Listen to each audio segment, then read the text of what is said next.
Não necessariamente. Mas tem um assunto aqui que eu acho que é interessante, que fala sobre nutrição e psiquiatria. Ah, é? Que é a nutrição psiquiátrica, né? A Isabel assim? tá pedindo para falar um pouco sobre isso. Que assim, ela fala aqui, ó. Doutora Ana Beatriz, a psiquiatria está cada vez mais unida à neurobiologia. Ciência, neurobiologia, né? E a nutrição psiquiátrica, pode falar algo a respeito? Nossa, eu nunca ouvi falar. Não só falar, como avisar. Como é o nome dela? Isabel Dauge. Isabel, provavelmente até o meio do ano eu estou lançando um curso online sobre isso com uma nutricionista, que é a doutora Lília Teixeira. Nutrição?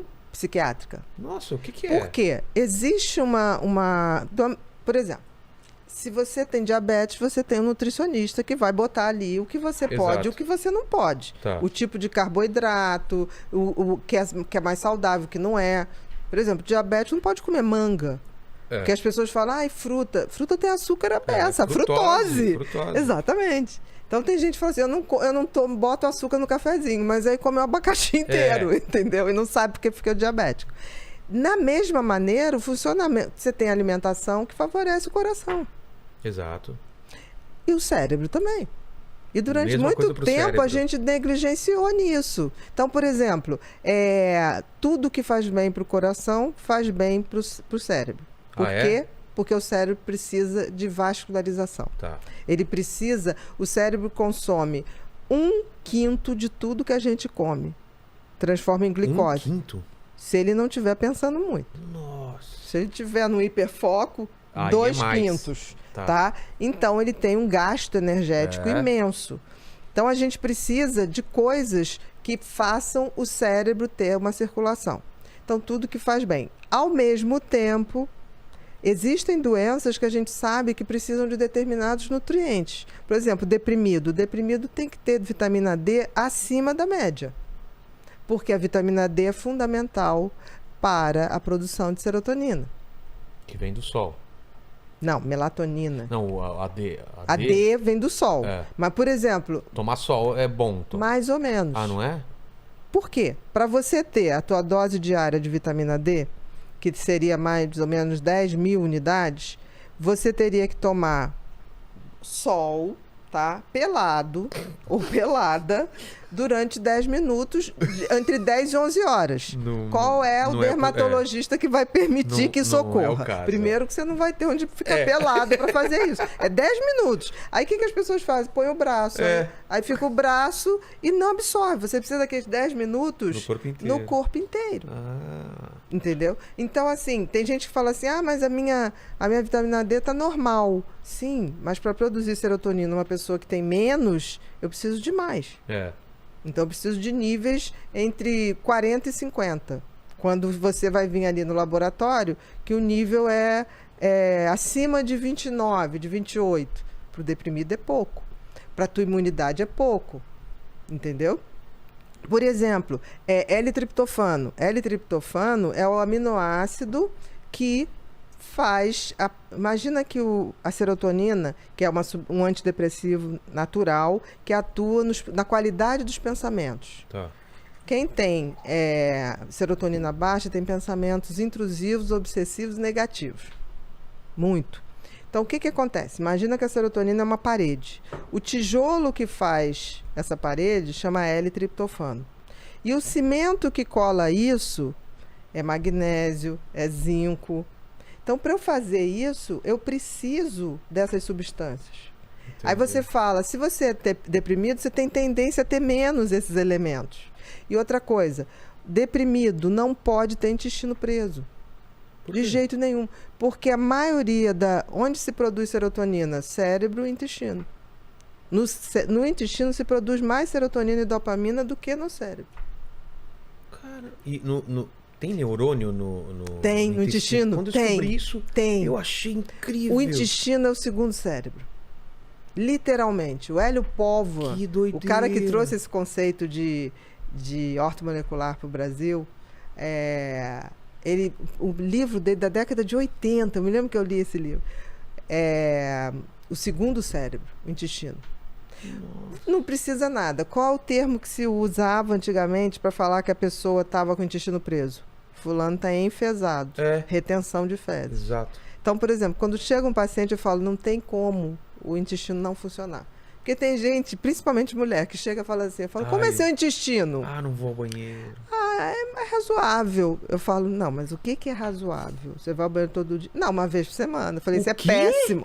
Tem gente. Nossa, gente, uma vez por semana? Vocês não têm noção do índice de intestino preso. Primeiro que intestino preso é o que predispõe câncer de intestino. Nossa. Quem tem intestino preso vai ter câncer de intestino. Caramba, uma vez por semana. Eu falo assim, tem que ir todo dia. A gente vai ter que usar fibra? Vai. A gente vai ter que usar azeite? Azeite. Tomar uma colher de azeite. Que, por sinal, o azeite faz bem para o intestino funcionar e para a produção de dopamina e de serotonina. E faz também para a circulação sanguínea. Olha só. Então, tem gente que fala, mas eu não tomo azeite. Eu falei, então, toma óleo de rícino. Vamos pro azeite, então. Então, vamos pro azeite, né? Então, assim, isso que ela está falando é fundamental. Nossa, que e isso vai ter que ser uma coisa que vai ter que sair com a prescrição, porque não adianta você dar o remédio, porque se o intestino está preso, além de não produzir, por que não produz? Porque o intestino preso, as fezes retidas, elas se ficam ali mais tempo, elas inflamam a mucosa do intestino. A mucosa do intestino é onde é produzida essas substâncias. Então você tem um processo inflamatório. Entendi. Não produz. E aí o que essas pessoas fazem? Aí pegam esses remedinhos maravilhosos que dão uma diarreia horrorosa, né? Que todo mundo que faz colonoscopia tem que tomar. Tomei, nossa, essa semana. Todos nós que fazemos tem que tomar. Agora imagina quem toma isso todo dia. Tem gente que toma todo dia? Para tentar ir ao banheiro. Isso acaba com a flora intestinal. Acaba com a flora, que é fundamental para a proteção, para a produção dessas substâncias. Entendi. E outra coisa, quando esses remédios fazem efeito, levam toda a produção de serotonina, de dopamina, vai-se embora. Nossa. Então, isso que a Isabel está falando é fundamental. E a gente está tentando, eu estou fazendo esse trabalho desde o ano passado com a Lilian, porque a gente está tentando separar qual é a alimentação, por exemplo, do TDAH. O TDAH, no problema, não é serotonina, é dopamina. Entendi. Então, existe um aminoácido chamado L-tirosina, que é o tijolinho que forma a dopamina. Então, isso que interessante. Exatamente. Isso. São conhecimentos novos, né? Eu acho que sempre tiveram aí, mas eu acho que Mas eu nunca tinha ouvido esses termos, por exemplo, né? Eu acho que a gente está começando a entender que as coisas não são separadas. São todas interligadas, né? O que você come, o que é absorvido... Sempre falaram, você é o que você come, né? Exatamente. Mas é literal. Né? É literal, não é só para o corpo. Porque eu vejo as pessoas sempre fazendo... alimentações específicas, porque eu tenho que aumentar minha massa muscular, porque eu não sei o quê. As pessoas não se tocam que está tudo interligado. Até a parte emocional, a parte psicológica, nossa. Bioquímica. Faz sentido, né? Olha só, quando uma pessoa fala assim, ai meu Deus, por que comigo, né? Quando ela tem uma doença. Gente, a quantidade de reações químicas que existem a cada segundo no nosso organismo é uma coisa inacreditável. São bilhões de reações bioquímicas por hora. A possibilidade de você nunca adoecer que é uma anormalidade. E dá exemplo dessas reações químicas. Comida sendo digerida... O tempo todo. Oxigênio sendo transformado. O tempo todo. Aí a pessoa fala assim, gente, mas por que eu adoeci? Gente, é o contrário. A gente, para se manter vivo, nessa forma física, que eu acredito que a vida ela existe na forma material e na forma de onda, de energia. Entendi. Tá? Nessa forma que a gente conhece, é o contrário da lógica. Porque você ter uma matéria... Dá um trabalho para manter isso aqui inacreditável. É a tal da entropia, né? Exatamente. As coisas tendem a decair ao caos e não a... Exatamente. É mais então, fácil. assim, a vida é um milagre, mas é um milagre custoso de se manter. Muito custoso. Não é fácil. E quanto mais passa o tempo, mais você tem que fazer... mais energia você tem que gastar para se manter igual, né? Exatamente. É Então, assustador assim, isso.